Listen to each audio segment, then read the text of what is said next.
首期20萬，我哋今日同大家分享雅居樂振華路呢邊嘅一個單邊位4分1別墅嘅。咁我哋首先睇翻呢間別墅周邊嘅一個環境啦，係非常之寬敞嘅，而且咧景觀嘅話咧，我哋等陣上到樓咧睇仲加靚。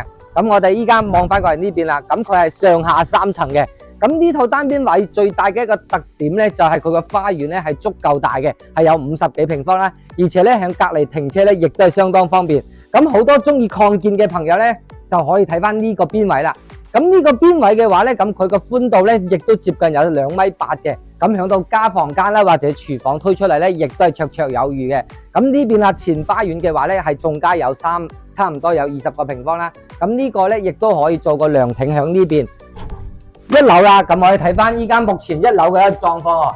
1樓嘅話咧，咁業主咧係將個牆身咧係重新粉刷咗啦。咁我哋依家見到咧，暫時性亦都唔需要點嘅改動，亦都可以直接過嚟拎包入住嘅。咁整體格局嘅咧，餐客一體啦，樓梯響呢邊。咁我哋依家目前嘅廚房咧係比較細嘅啦，得嗰4-5個平方啊。咁後期咧搬翻出去邊位呢度咧，咁我哋可以響個窗度望翻出去啦。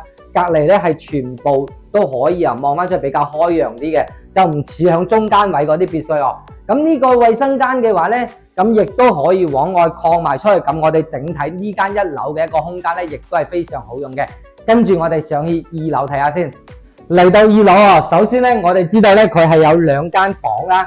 咁呢2間房咧，佢原始嘅話咧都係雅居樂嘅一個標裝嘅，採光係非常之唔錯噶。咁佢係得一個衛生間啦，我哋睇翻啦，衛生間嘅空間咧亦都 OK 嘅。咁目前咧乾濕分離都係做埋噶啦。咁第2間房嘅話咧，咁呢邊咧望翻出去，因為佢單邊位哦，所以每個位置嘅房間嘅採光咧亦都係相當之開揚嘅。跟住鏡頭，我哋上3樓睇下先。係啊，上到3樓咧就係我哋主人房嘅空間啦，大概都有20個平方啦，加埋個套房，亦都係相當之實用嘅。咁我哋3樓嘅位置咧係仲送咗個露台啦。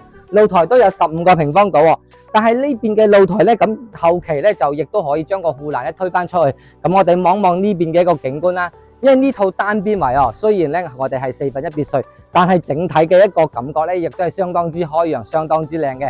咁想響雅居樂振華路呢個中心位置咧，揾一間咁靚嘅別墅咧，亦都係相當之稀缺嘅。